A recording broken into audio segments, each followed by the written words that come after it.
temos um homem da terra, o engenheiro e arquiteto João Abreu Lima. Muito bom dia. Bom dia. Sr. Arquiteto, agora nesta fase da sua vida, mais arquiteto. João, porque é que é fundamental preservarmos este património edificado que de alguma forma tem levado aqui a passagem do tempo, não lhe tem sido simpático? O que é preciso para proteger o nosso património desta zona? Olha, é necessário, absolutamente necessário, manter este património, porque ele é o que resta, são as referências que nós temos de um passado notável, que levou muito tempo a construir uma história que se reflete exatamente nesses testemunhos e que, por um lado, temos que transmitir às gerações que se seguem e, por outro lado, pode ser útil porque pode render e criar oportunidades para nós podermos viver. E são mais do que, muitos deles, mais do que casas bonitas. Eles acabam por contar uma história, aquilo que seria tradicional na época, o estatuto social de quem lá vivia, e aqui abundam, por exemplo, casas solarengas. Muitas. Bom, o património aqui, o património edificado, e refiro-me aqui concretamente ao património arquitetónico, também ao arqueológico. Certo. O património edificado aqui é notável, sobretudo no período correspondente ao Barroco, ao século XVII, XVIII, e tanto o património religioso como o património civil. E dentro do civil, realmente, as casas... Porquê que o século XVII foi... Porquê é que havia tanto dinheiro no século XVII nesta zona? O vinho, a agricultura...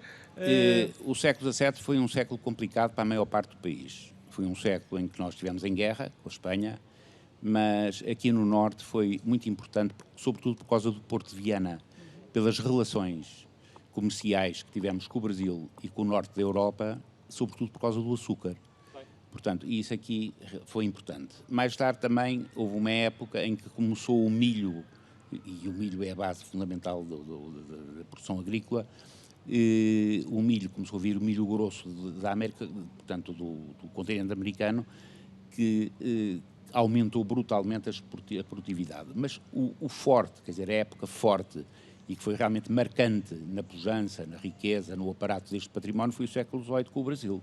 Isso é uma coisa que aconteceu um pouco em todo o lado, mas com uma expressão muito grande aqui, porque a população daqui houve um forte fluxo migratório ao longo de todo o século XVIII, e depois que se prolongou no século XIX, não é? Para o Brasil. Muito bem. E depois, quando regressaram a casa, foram fazendo estas maravilhas arquitetónicas. Se nós tivemos Mas desculpe só uma coisa, não quer dizer que estas casas tenham por detrás pessoas que foram para o Brasil. O Brasil enriqueceu realmente a região.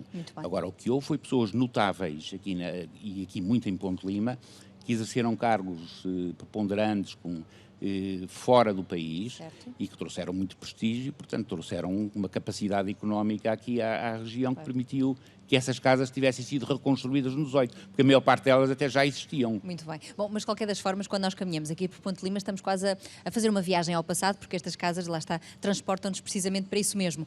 E eu pedir assim uma contextualização mais firme, no sentido de percebermos que casas, que notáveis casas é que nós podemos descobrir aqui, e claro, património religioso também. Nós temos aqui casas notáveis praticamente em todas as freguesias do Concelho. O Concelho, agora foram agregadas algumas freguesias, mas até há poucos anos o Concelho tinha 51 freguesias. Eu fiz durante muitos anos um levantamento das situações, quer do ponto de vista arquitetónico das casas, quer sobretudo da história das casas, com o estudo dos arquivos, porque a maior parte destas casas ainda tem os seus arquivos. E realmente nem me lembro de nenhuma freguesia daqui, mesmo das freguesias serranas, que não tenha alguma casa significativa. Agora, nas áreas mais baixas de maior produtividade agrícola e sobretudo aquelas que são atravessadas por vias de circulação importantes, portanto pela rede viária daqui da região, existem uma concentração enorme de casas. Por exemplo, ao longo da ligação viária de Ponte Lima a Viana, ou de Ponte Lima a Barcelos, ou de Ponte Lima a Braga, concentram-se casas. Isto passa-se um pouco em todos os concelhos à volta. João Abreu, onde casarios o granito é rei. Mas isto aqui, esta região não é só granítica. Sei, temos os xistos também, mas na construção, no edificado, quando pensamos nestas casas do Minho, pensamos no granito. Pensamos no granito, e mesmo nas zonas que estão, onde o granito não aflora tanto, em que existe, enfim, o complexo xisto-gorováquico, e aquele filão xistoso que vem obliquamente, que atravessa o país e que passa aqui nesta região, mesmo nesses sítios onde só existe praticamente xisto, todos os elementos de travação são feitos com granito. Contudo, como essas alvenarias estão rebocadas, isso não se nota.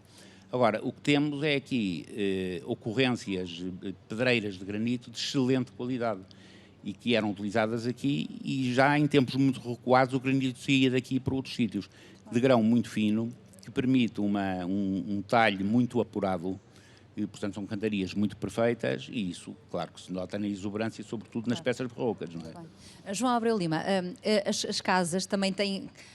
Quando nós olhamos para uma casa, ela também transmite uma mensagem, e outrora aquela ideia de uma casa de uma imensa magnitude, uma imponência, as janelas ornamentadas ou não, as portas, era uma mensagem a ser passada, muitas divisões dentro de uma casa. Faça-nos mais ou menos aqui o desenho arquitetónico de como seriam estas casas de gente tão abastada aqui de Ponte Lima. Olha, o aparato destas casas é uma coisa que é interessante, é um aparato exterior que não corresponde, a maior parte das vezes, ao interior das casas. As casas, primeiro porque as exigências de comodidade, e eu estou a falar do mundo rural, não estou a falar das áreas urbanas, as exigências de comodidade não eram as que nós temos hoje. As pessoas viviam com muito menos... Conforto? Conforto, sim. E portanto, o aparato era todo o dinheiro, digamos era assim. Exterior, não é? Era exterior, era virado para fora. E então encontramos a loja em baixo para os animais, ainda, em algum destes isso é pouco lares? e pouco, sobretudo ao longo do século XIX, isso vai-se alterando e vão-se ocupando. Já não saem os animais, mas tudo aquilo que é necessário no assento de lavoura ainda está em baixo. Só isso, depois ao longo do século XX é que as casas começam a ser aproveitadas da parte de baixo. Mas essa necessidade de ostentação, e que no fim de contas acabava por representar, em função da dimensão que tinham, o estatuto, digamos assim, social e económico dos seus proprietários, esgotava-se na fachada, esgotava-se primeiro no portão, depois no terreiro e na fachada, e quanto muito nas primeiras duas ou até à terceira sala. Porque depois daí também os visitantes, ou quem não passava. Ora bem. E eles os donos viviam de uma forma muito contida, muito, enfim... Quase modesta.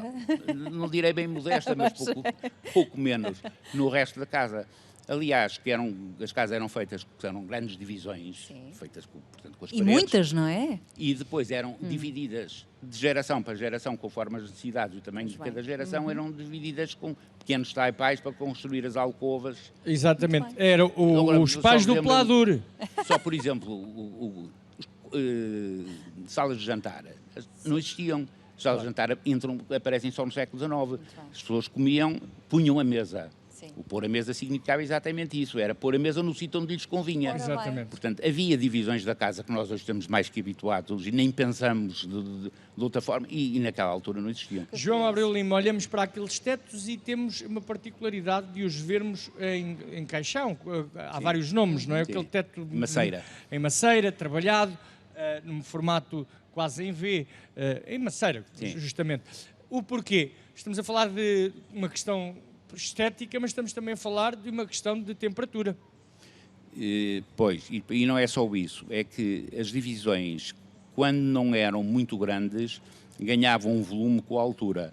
Claro. E como a construção das coberturas, os madeiramentos, eram feitos com madeiras de árvores com fusto muito comprido, que é o caso, por exemplo, dos castanheiros ou dos carvalhos, o que não acontece lá em baixo. Por exemplo, grandes palácios no sul, as coberturas são quase que os compartimentos individualizados na própria cobertura. Aqui é possível criar grandes telhados e, portanto, iam buscar todo o esconso da cobertura para criar maior volumetria no interior. Muito bem, às vezes pé direito enormes. Isso reflete-se naturalmente no aparato da sala. Muito bem. Hoje em dia muitas destas casas são para turismo. E o que é ótimo, por um lado, porque uma manutenção de uma casa deste género, só mesmo quem lá vive e quem a tem é que percebe. Gosta desta ideia de ver as casas rejuvenescerem e terem um novo futuro através do turismo de habitação? Gostar, não lhe direi tanto, que eu preferia que não acontecesse, como é evidente. Mas não temos outra saída. É impossível, porque estas casas, hoje em dia, a escala delas não é consentânea com a nossa maneira de viver. E todos nós vivemos daquilo que ganhamos e não sobra nada para manter estas casas. Temos que criar fontes de receita, porque senão elas não se mantêm. Depois há outros problemas, por exemplo, cada vez há menos pessoal. Como é que é possível manter estas casas? Claro que se podem automatizar a escolha, mas tudo isto é muito difícil. Tudo isto é necessário muito dinheiro para manter as casas. Portanto, o que vale para estas casas, para se manterem estas casas, é o valor afetivo. Porque muitas delas têm caído, vendem-se aí baratas, as que não se compram porque não têm, acabam por não ter valor e as pessoas fazem um sacrifício enorme para manter. Enquanto se mantiverem dentro das mesmas famílias, as pessoas são capazes de fazer esse sacrifício. Muito bem. Se não se mantiverem... Jorge Abreu Lima, muito história. obrigado por este sublinhado das questões do afeto, fundamentais numa economia que se reinventou, com uma mão de obra que se especializou e, portanto, já não há tanta gente para trabalhar como havia, naturalmente, há 2 séculos atrás. Muito obrigado pela sua sabedoria, por ter partilhado connosco.